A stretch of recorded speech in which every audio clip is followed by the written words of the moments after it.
우리 오늘 2부 예배에 나온 모든 분들, 특별히 여러 가지 사정으로 가정에서 예배하고 있는 우리 사랑의 교회 모든 성도들에게 하나님이 큰 은혜 주시고 평강을 채워주시기를 바랍니다. 우리 옆에 계신 분들에게 하나님의 은혜와 평강이 함께 하시기 바랍니다. 서로 축복하겠습니다.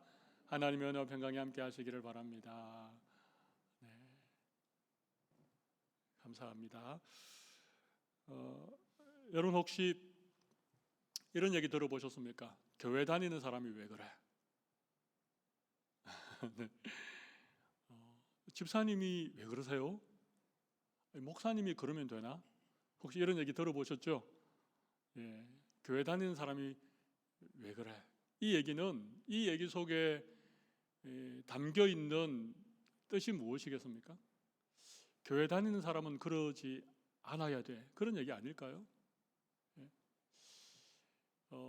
집사님이면 이 세상 사람과는 좀 달라야 된다. 이런 기대를 품고 있는 얘기입니다. 여러분 교회 다니는 것, 우리가 예수님을 믿는 것, 이거 우리가 세상과는 뭔가 좀 달라야 되는 부분이 있다는 것입니다. 한국 교회가 요즘 세상으로부터 좀 욕을 많이 듣지요.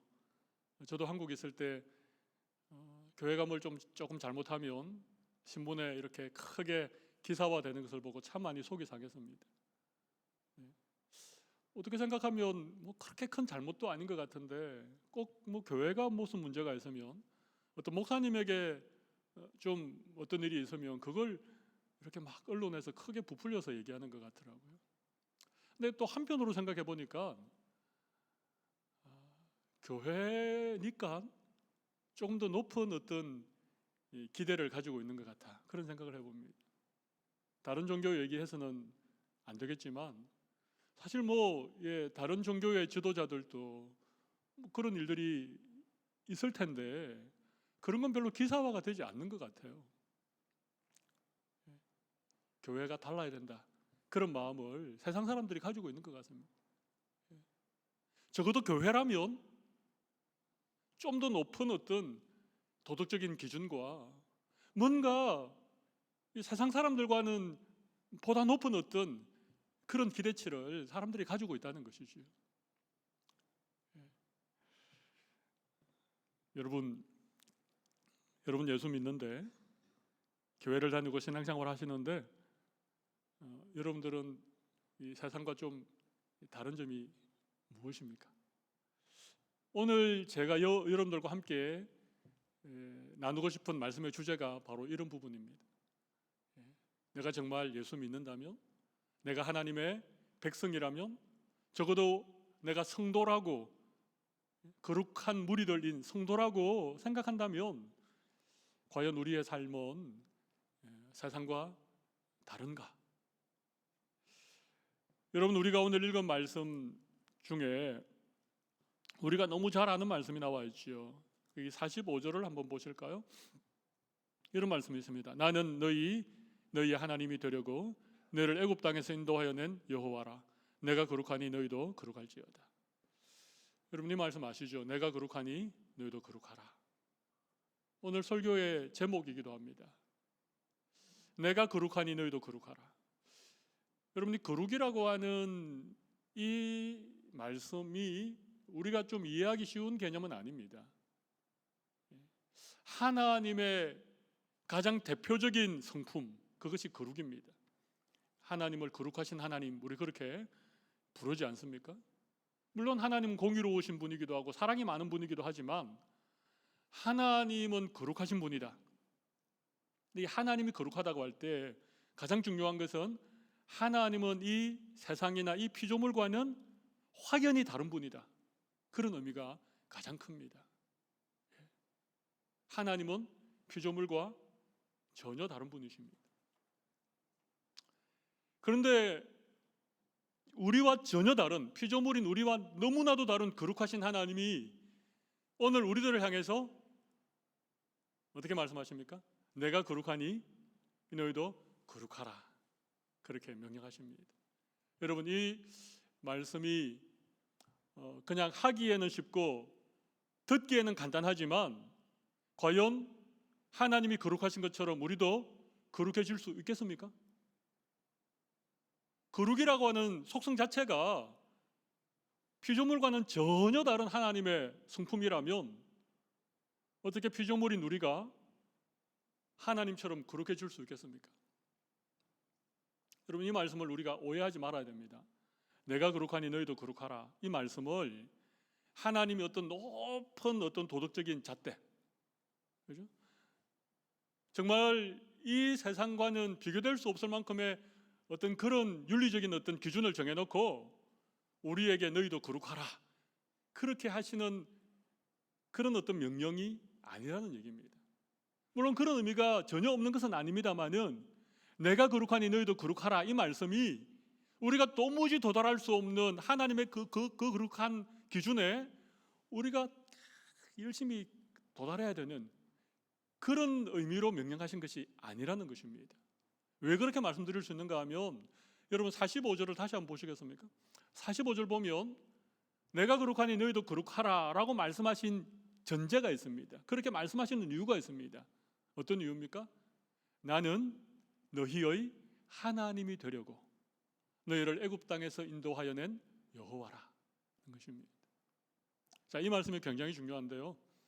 하나님이 애굽 땅에서 종살이하던 이스라엘 백성들을 그 땅에서 인도하여 낸 그 바로의 손에서부터 구원하여 내신 이유가 뭐라고요? 내가 너희의 하나님이 되기 위하여서라는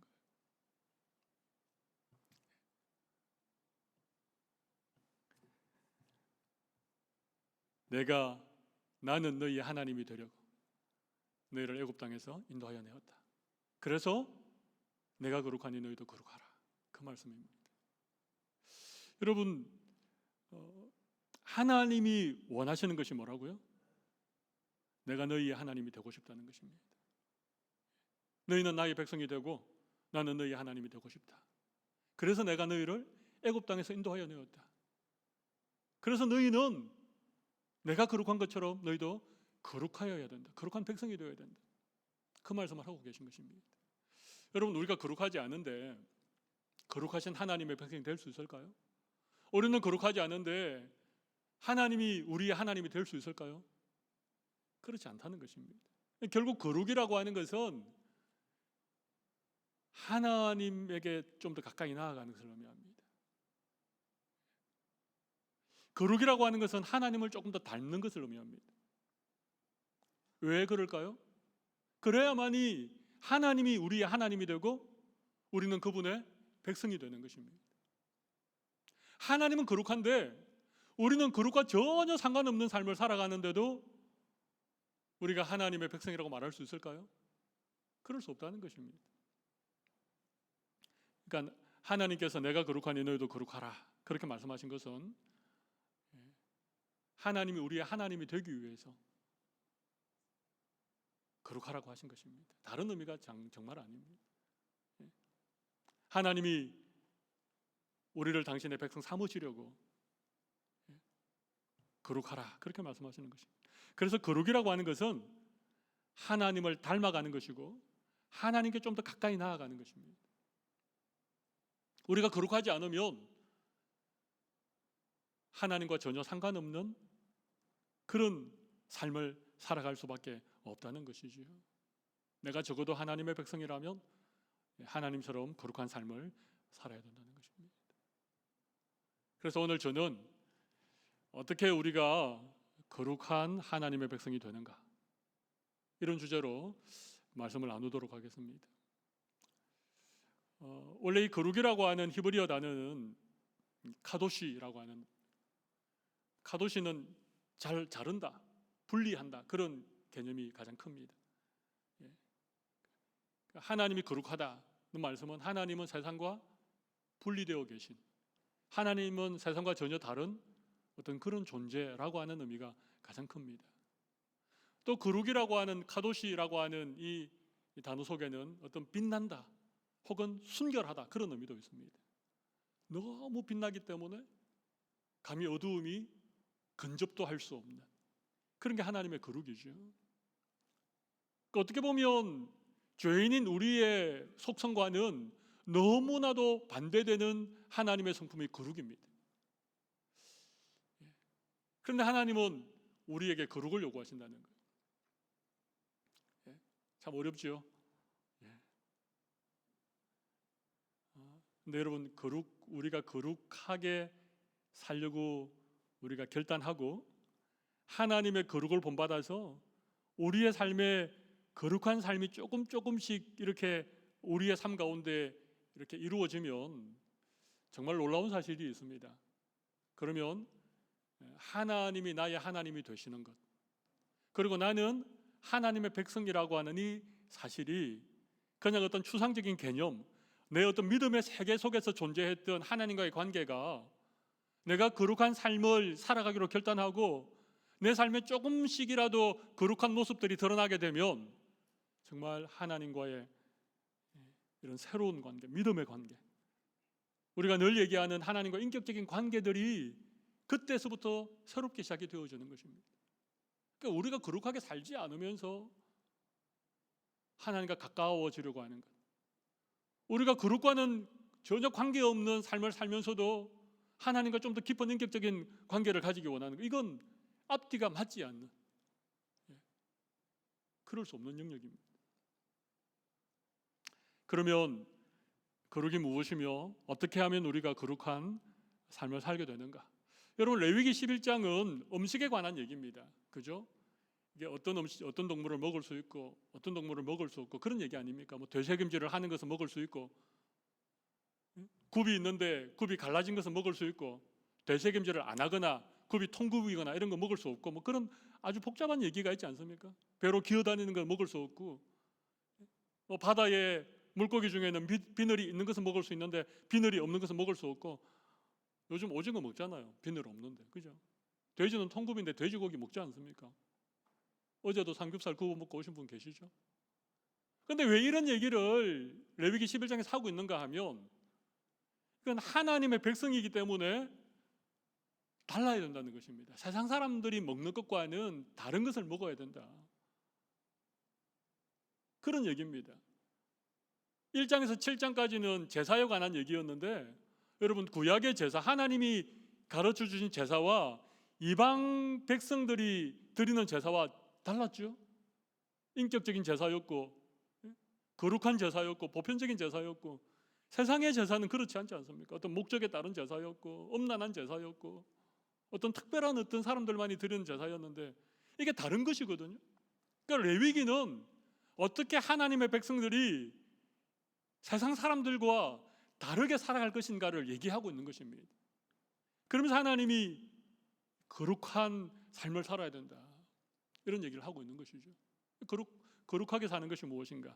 그러니까 오늘 본문에 우리가 읽었던 짧은 본문이지만 본문 속에 몇 가지 힌트가 있습니다. 여러분, 44절을 보면요, 이런 말씀이 있습니다. 나는 여호와 너희 하나님이라 내가 거룩하니, 그다음 뭡니까? 너희도 몸을 구별하여 거룩하게 하라. 여기 구별한다는 말이 나오죠. 구별한다. 여러분, 거룩하게 되려면요, 우리의 몸을 구별해야 됩니다. 구별된 삶을 살아야 된다는 것입니다. 세상과는 다른 삶을 살아야 된다는 것이 중요합니다. 또 44절을 조금 더 읽어보시지요. 내 몸을 구별하여 거룩하게 하고, 그 다음 뭡니까? 땅에 기는 길짐승으로 말미암아 스스로 더럽히지 말라는 것입니다. 스스로 더럽히지 말라.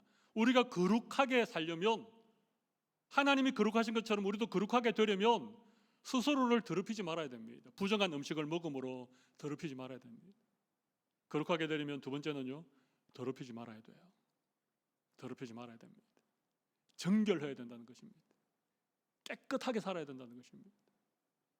첫 번째는 다르게 살아야 된다, 구별되게 살아야 된다, 다르게 살아야 된다. 두 번째는요, 우리의 몸을 더럽히지 않는 깨끗한 삶을 살아야 됩니다. 정결한 삶을 살아야 됩니다. 오늘 본문 47절 마지막을 한번 보실까요? 부정하고 정한 것과 먹을 생물과 먹지 못할 생물을 어떻게 했다고요? 분별한 것입니다. 그러니까 레위기 11장은 어떤 것은 정한 것이고 어떤 것은 부정한 것이고, 어떤 것은 먹을 수 있는 것이고 어떤 것은 먹을 수 없는 것을 분별해 놓은 말씀이 레위기 11장입니다. 분별하는 거예요. 여러분, 분별이 뭡니까? 분별은요, 옳고 그름을 이 구별하는 것입니다.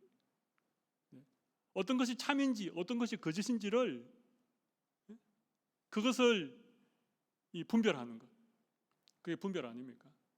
그래서 오늘 저는 세 가지를 말씀드리겠습니다. 첫 번째는요, 구별되어야 한다는 것이고, 두 번째는요, 더럽히지 말아야 된다는 것. 세 번째는요, 분별해야 된다는 것입니다. 여러분, 이 세 가지를 우리의 삶 속에서 실천하면 우리는 하나님처럼 거룩한 백성이 되어서 거룩한 삶을 살 수 있습니다. 첫 번째, 구별되어야 된다는 말씀을 먼저 좀 나누어 보겠습니다. 너희 몸을 구별하여 거룩하게 하라. 거룩은 구별된 것입니다. 거룩이 뭐라고요? 구별된 것입니다.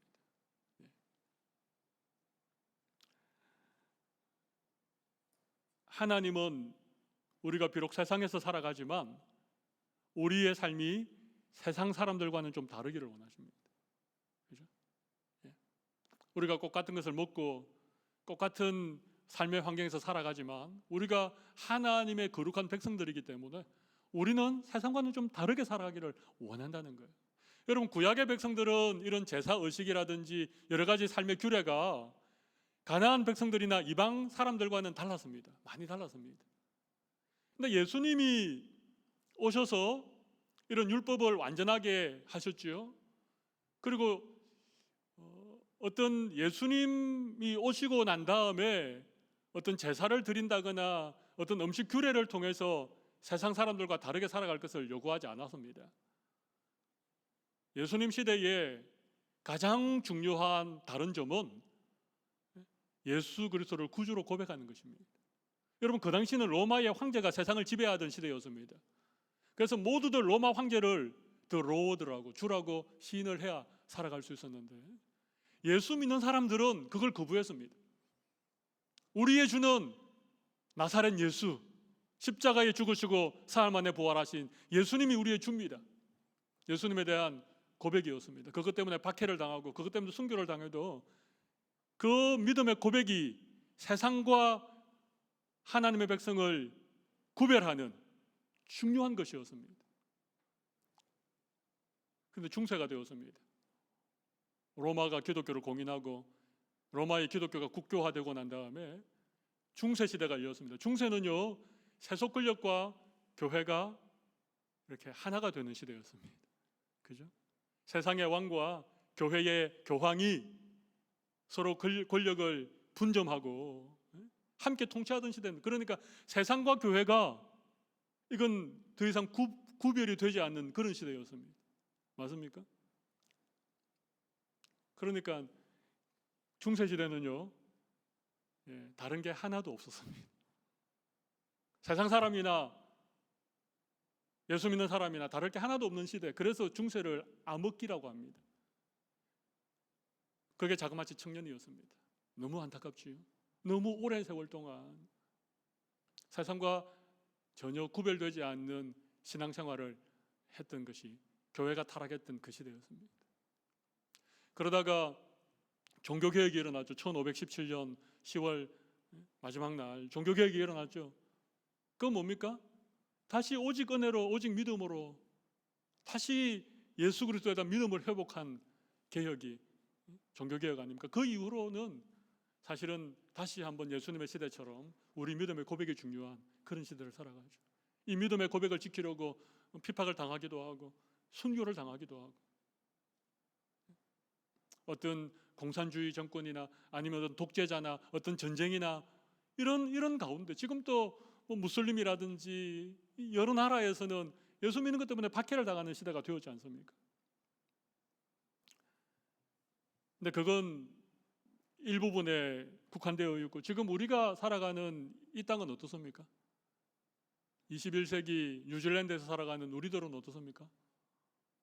여러분, 예수 믿는데 누가 핍박합니까? 교회 가는 것 때문에 여러분 누구에게로부터 박해를 받으십니까? 물론 개인적으로 그럴 경우는 있겠지만 100% 신앙의 자유가 보장된 시대를 살아가고 있습니다. 지금 내가 예수님을 구주로 믿는다라고 하는 이 믿음의 고백 한 가지를 가지고 우리가 세상과 다른 것을 얘기할 수 없는 시대가 되었습니다. 그럼 이 시대에 우리는 세상과 다르게 살아가는 것은 무엇이겠습니까? 베드로전서에 있는 말씀을 한번 봅시다. 베드로전서 1장 14절, 15절 혹 16절도 준비되었으면 같이 읽어봅시다. 너희가 순종하는 자식처럼 전에 알지 못할 때에 따르던 너희 사욕을 본받지 말고, 15절, 오직 너희를 부르신 거룩한 이처럼 너희도 모든 행실에 거룩한 자가 되라. 자, 이게 뭐라고요? 모든 행실에 거룩한 자가 되라는 것입니다. 오늘 이 시대에 우리에게 요구하는 것은요, 행실에 거룩한 자가 되는 것입니다. 삶의 방식이 달라야 된다는 것입니다.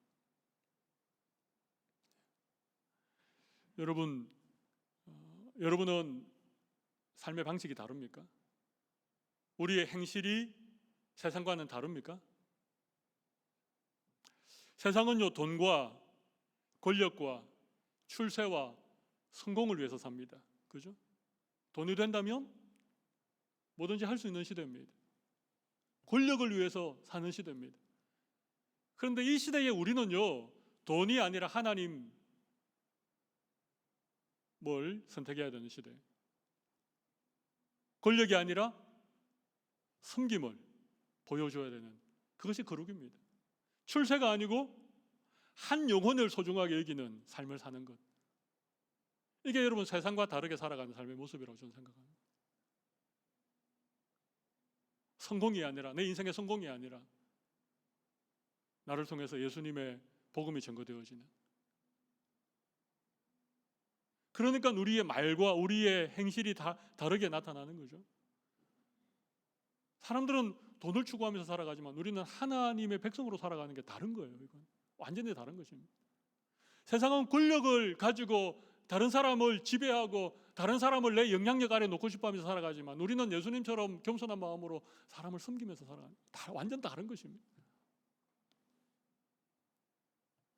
출세가 인생의 목적이지만 우리는 한 영혼을, 예수 그리스도가 피값으로 사신 한 영혼을 내 생명처럼 소중하게 여기면서 살아가는 게, 그게 우리의 다른 점이 되어야 됩니다.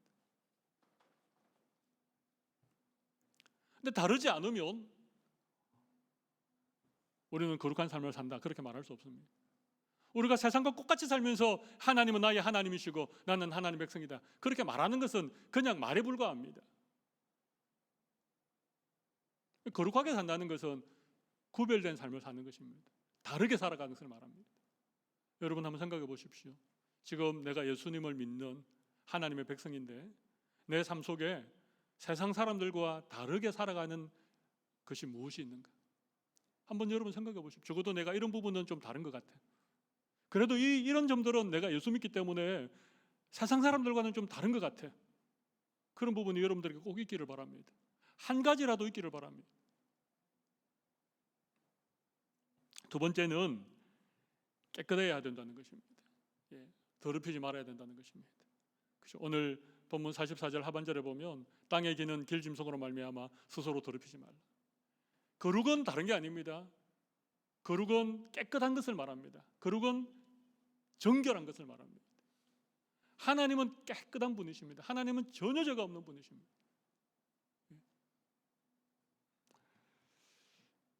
부정한 음식을 먹거나 시체를 만지거나 이러면 부정하게 되죠. 더러워지죠.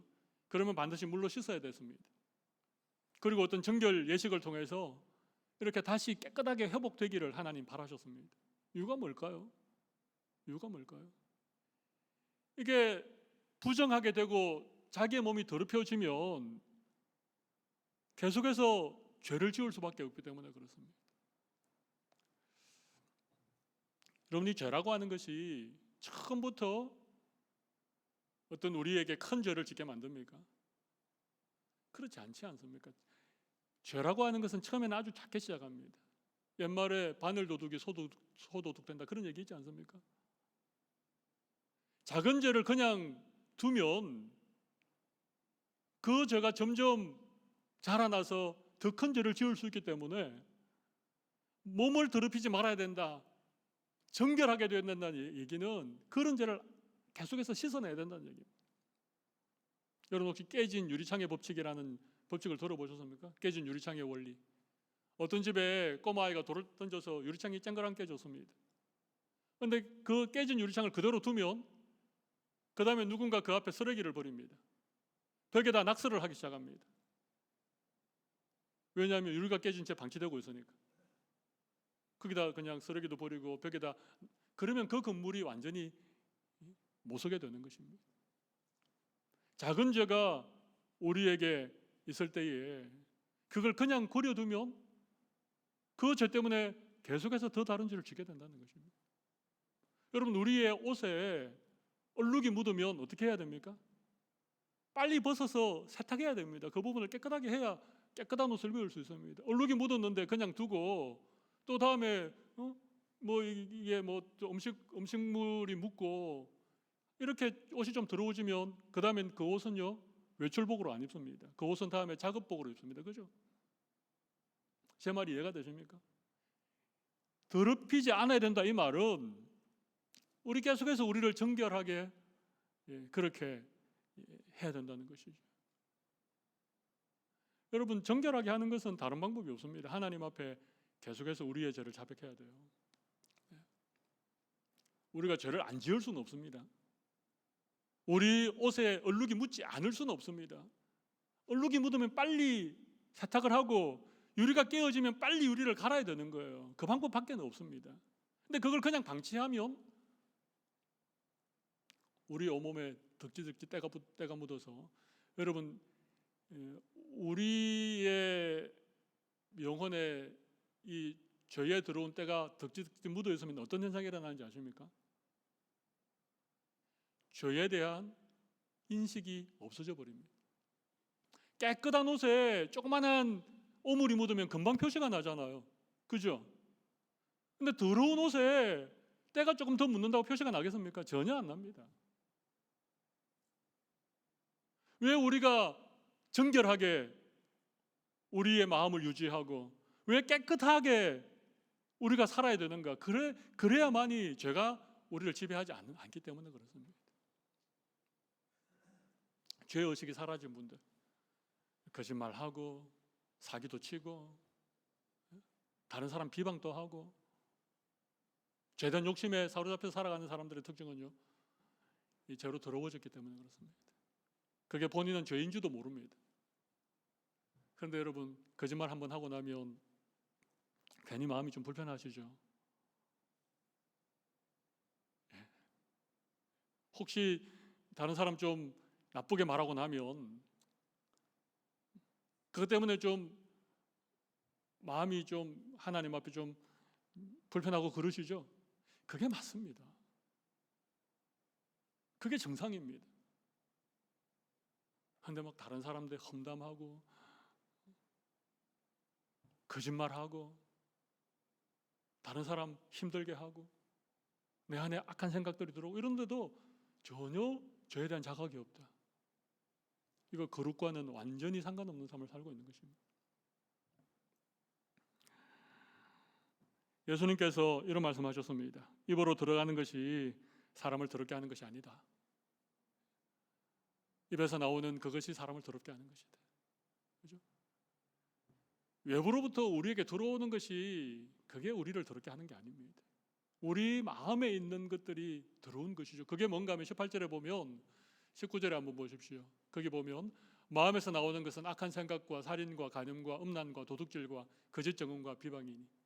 여러분, 이런 것들이 우리 마음에 있기 때문에 그것이 우리 입으로 나오는 것이 들어온 것입니다. 그러니까 내가 거룩하니 너희도 거룩하라. 거룩한 삶을 살려면 우리를 깨끗하게 하는 것입니다. 깨끗하게 하는 비결은요, 자주 회개하는 것밖에 없습니다. 우리의 마음의 상태를 정결하게 계속 유지하는 것밖에 없습니다. 그러면 우리도 하나님의 거룩한 백성이 되는 것이죠. 한 가지 더 말씀을 드려보겠습니다. 세 번째는 분별해야 된다는 것입니다. 분별해야 된다. 오늘 본문 47절에 부정하고 정한 것과 먹을 생물과 먹지 못할 생물을 분별한 것이다. 부정한 것과 정한 것, 그죠? 먹을 수 있는 것과 먹을 수 없는 것, 이런 걸 분별해야 된다는 거예요. 옳고 그름에 대한 분별력이 있어야 됩니다. 우리가 살아가는 시대는 모호성의 시대입니다. 21세기는 포스트 모던 시대인데 이건 상대적인 어떤 가치에 의해서 모든 것이 판단되는 시대가 포스트 모던 시대입니다. 그러니까 모호한 것이죠. 이럴 때일수록 우리는 분명한 어떤 분별의 기준을 가지고 있어야 됩니다. 그럼 분별의 기준이 뭐겠습니까? 무엇이 옳고 그름의 기준이 되겠습니까? 그냥 내 생각이겠습니까? 아니면 다수의 의견이겠습니까? 우리 로마서 12장 1절 2절 말씀을 한번 보시겠습니다. 그러므로 형제들아 내가 하나님의 모든 자비하심으로 너희를 권하노니 너희 몸을 하나님이 기뻐하시는 거룩한 산제물로 드려라. 이는 너희의 드릴 영적 예배니라. 2절이 중요한데 2절 같이 한번 읽어보겠습니다. 같이 읽어봅시다. 너희는 이 세대를 본받지 말고 오직 마음을 새롭게 함으로 변화를 받아 하나님의 선하시고 기뻐하시고 온전하신 뜻이 무엇인지 분별하도록 하라. 하나님의 뜻을 분별해야 되는 거예요. 그러니까 하나님의 뜻이 기준입니다. 하나님의 말씀이 옳고 그름을 분별하는 기준이 되어야 된다는 거예요. 근데 이 기준이 없으면 어떻게 되겠습니까? 내가 옳다라고 생각했는데 그것이 옳지 않은 일이 될 수 있다는 것입니다. 그러니까 여러분 말씀을 여러분들이 좀 관심을 가지고 말씀을 통해서 하나님의 뜻이 무엇인지, 하나님의 마음이 무엇인지를 우리가 늘 생각해야 됩니다. 제가 좋아하는 말씀 가운데 에베소서 5장 10절 말씀이 있는데요. 저는 이 말씀을 늘 제 마음에 늘 기억하고 어떤 선택을 하거나 어떤 결정을 할 때 늘 이 말씀 묵상합니다.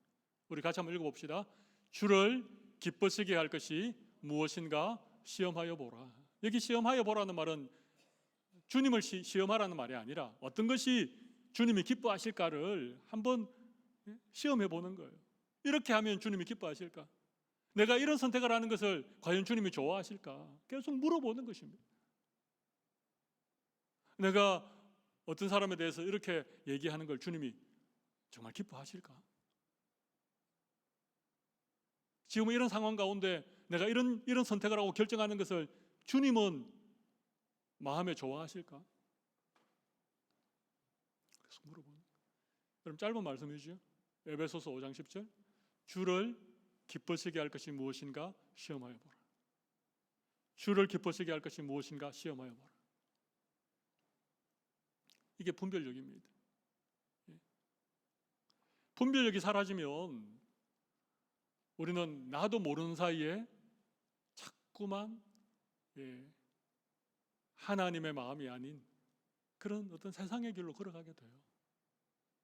분별력이 사라지면 우리가 세상과는 다르게 살아가야 되는데 분별력이 사라지면 어느 순간 세상과 똑같은 길을 걸어가고 있고 세상 사람과 똑같이 살아가고 있는 우리를 발견하게 됩니다. 그러니까 분별력이 중요합니다.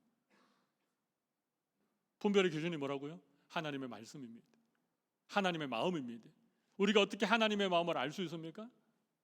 하나님의 선하시고 기쁘시고 온전하신 뜻이 무엇인지 분별하고 주님을 기쁘시게 할 것이 무엇인지를 늘 우리가 시험해 보아야 되는 것입니다. 내가 내 삶의 주인이 되어서 내 마음대로 그렇게 내 인생을 결정하는 것이 아니라 내 삶에 우리 하나님께서 계셔서 그분께서 우리의 삶의 중요한 선택을 하실 수 있도록 하나님의 뜻을 물어볼 수 있는 이것이 분별력인 것이죠. 제가 오늘 내가 거룩하니 너희도 거룩하라 이런 말씀의 주제를 함께 좀 나누었습니다. 세 가지를 생각하시면 좋겠습니다. 하나는 구별, 두 번째는 정결, 세 번째는 분별. 구별, 정결, 분별. 좀 단어가 비슷비슷한데 좀 어려우시죠? 우리 달라야 된다는 것입니다. 달라야 된다. 깨끗해야 된다는 것입니다. 깨끗해야 된다. 그리고 우리가 분별해야 된다. 분별해야 된다. 하나님께 자꾸 물어봐야 됩니다. 이렇게 하면 우리가 조금이나마 거룩하게 살아갈 수 있습니다. 조금이나마 거룩하게 살아갈 수 있습니다. 그러면 하나님이 거룩한 분이신데 우리가 정말 거룩하게 살려고 우리가 좀 세상과 다르게 살고 좀 깨끗하게 살고 늘 주님의 뜻을 물어보면서 그렇게 살아가면 이 하나님과의 거리가 자꾸만 가까워집니다. 하나님이 우리를 보실 때에 우리를 기뻐해 주시고, 우리도 하나님 앞에 나아갈 때에 정말 하나님께 가까이 나아갈 수 있습니다. 근데 거룩하게 살지 않으면 우리 안에 더러운 것이 있고, 우리 안에 어떤 세상 욕심이 있고, 우리가 세상 사람들과 똑같이 살면서 우리 주님 앞에 나오면요, 이게 그냥 형식이 됩니다. 예배도 그냥 형식이 되고, 기도도 그냥 자리를 데피는 정도. 데핀다는 게 사투리인지 모르겠습니다.